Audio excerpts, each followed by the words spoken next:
अपनी ही सगी बेटी को दुष्ट राजा गलत नजरों से देख रहा था। राजकुमारी तारा को जब राजा मदनपाल ने पहली बार देखा तो वो ये भूल गया कि उसके सामने कोई और नहीं बल्कि उसकी अपनी सगी बेटी है।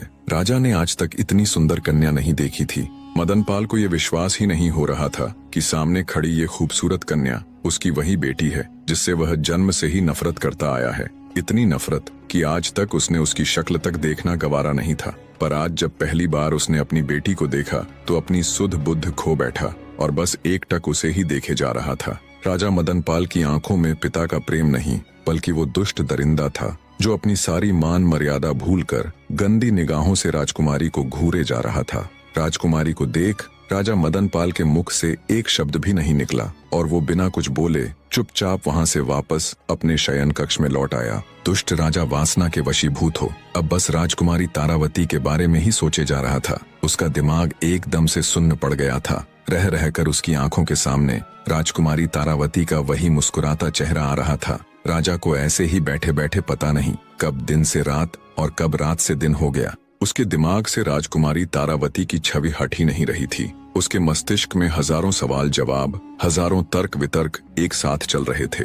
इधर बेचारी राजकुमारी तारावती भी असमंजस में थी। जिस पिता से मिलने के लिए वो इतनी आतुर थी, जिस पिता को उसने पैदा होने के बाद अपने जीवन में आज पहली बार देखा था, पहली बार मिली थी। पता नहीं क्यों, पर उससे मिलने के बाद राजकुमारी को लेश मात्र भी खुशी महसूस नहीं हो रही थी। वो तो ये सोच सोच कर परेशान थी कि उसे उसके पिता के चेहरे पर ऐसे कोई भाव नजर ही नहीं आए कि वो अपनी उस बेटी से मिलने आए हैं जिसे उन्होंने 18 वर्ष तक नहीं देखा। उल्टा उनके चेहरे पर तो वे भाव थे जो एक लोभी पुरुष के चेहरे पर किसी सुंदर स्त्री को देखने पर आते हैं। उधर जब राजा मदनपाल को यह एहसास हुआ कि सुबह हो चुकी है तो उसने तुरंत अपने नौकर को आदेश देकर घोड़ा गाड़ी तैयार करने को कहा। आनन फानन में बावरा सा हुआ राजा घोड़ा गाड़ी में बैठ जंगल की तरफ एक साधु महात्मा के ठिकाने की ओर चल पड़ा। कुछ ही देर में राजा अपने नौकर के साथ साधु महात्मा जी के ठिकाने पर जा पहुंचा।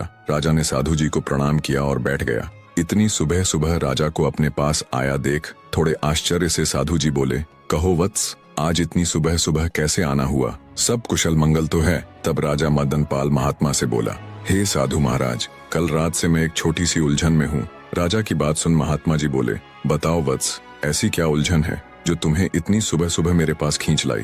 राजा मदनपाल बोला, प्रभु, यदि किसी ने आम का पेड़ लगाया हो, उसकी दिन रात सेवा की हो और कई वर्षों बाद जब वो पेड़ फल देने लगे तो जिसने वो पेड़ लगाया है क्या वह उसके फल को किसी और को देने की बजाय स्वयं नहीं खा सकता? अगर वह स्वयं पेड़ के लगे फलों को खा ले तो क्या ये कोई अपराध होगा? राजा की बात सुन महात्मा जी बोले, नहीं राजन, अगर बात पेड़ के फल खाने की ही है तो इसमें भला क्या पाप हो सकता है? अपनी मनमानी कहानी बनाकर और महात्मा जी के आगे कुछ का कुछ बताकर घिनौना राजा अपने मन को तसल्ली देता है कि उसकी गंदी सोच गलत नहीं है और खुशी खुशी महात्मा जी से विदा लेकर वापस अपने महल की तरफ चल पड़ता है। राजा के साथ गए उसके नौकर भीमा को राजा की ये कहानी और उसका ये व्यवहार बहुत अजीब लग रहा था, पर राजा से कुछ कहने या पूछने की भला उसकी क्या मजाल। इधर बेचारी राजकुमारी को भी रात भर ठीक से नींद नहीं आती। सुबह होने पर वो अनमने मन से उठती है, पर अब भी कल की बातें रह रहकर उसके दिमाग में उथल पुथल मचाए हुए थी।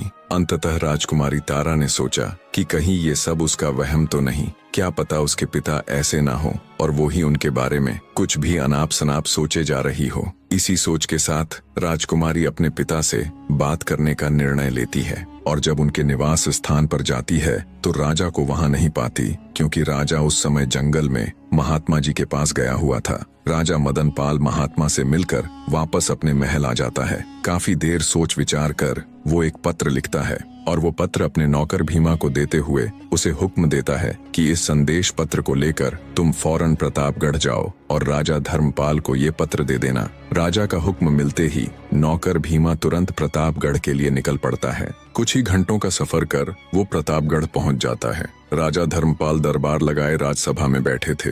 भीमा राजा धर्मपाल को प्रणाम कर जब राजा का दिया पत्र उन्हें देने लगता है तो राजा धर्मपाल कहते हैं, क्या संदेश लाए हो? जोर से पढ़कर सुनाओ तो। आदेश पाकर भीमा उस पत्र को राज्यसभा में पढ़ने लग जाता है, जिसमें लिखा था, प्रिय राजन, मुझे यह बताते हुए बहुत दुख हो रहा है कि मेरी पुत्री और आपकी पुत्रवधू राजकुमारी तारावती अपनी मां की मृत्यु का सदमा बर्दाश्त नहीं कर पाई और इस दुनिया से चल बसी। मैं यह सूचना आपको आपको बहुत पहले ही देना चाहता था, लेकिन मैं खुद पहले अपनी पत्नी और फिर अपनी बेटी के खोने के कारण सदमे में था। आज भी बड़ी हिम्मत करके ये संदेश लिख पाया हूँ। हे राजन, आप राजकुमार अभिमन्यु के विवाह हेतु कोई अन्य राजकुमारी ढूंढ लीजिए। खेद के लिए आपसे माफी चाहता हूँ, राजा मदनपाल। ये खबर सुनते ही राजा धर्मपाल को बहुत बड़ा धक्का लगा, पर राजा धर्मपाल से कई गुना ज्यादा धक्का संदेश लेकर आए नौकर भीमा को लगता है। सुबह महात्मा के पास जाने वाली घटना और अब ये पत्र, उसे क और ख जोड़कर राजा के बुरे इरादे समझने में ज्यादा वक्त नहीं लगा।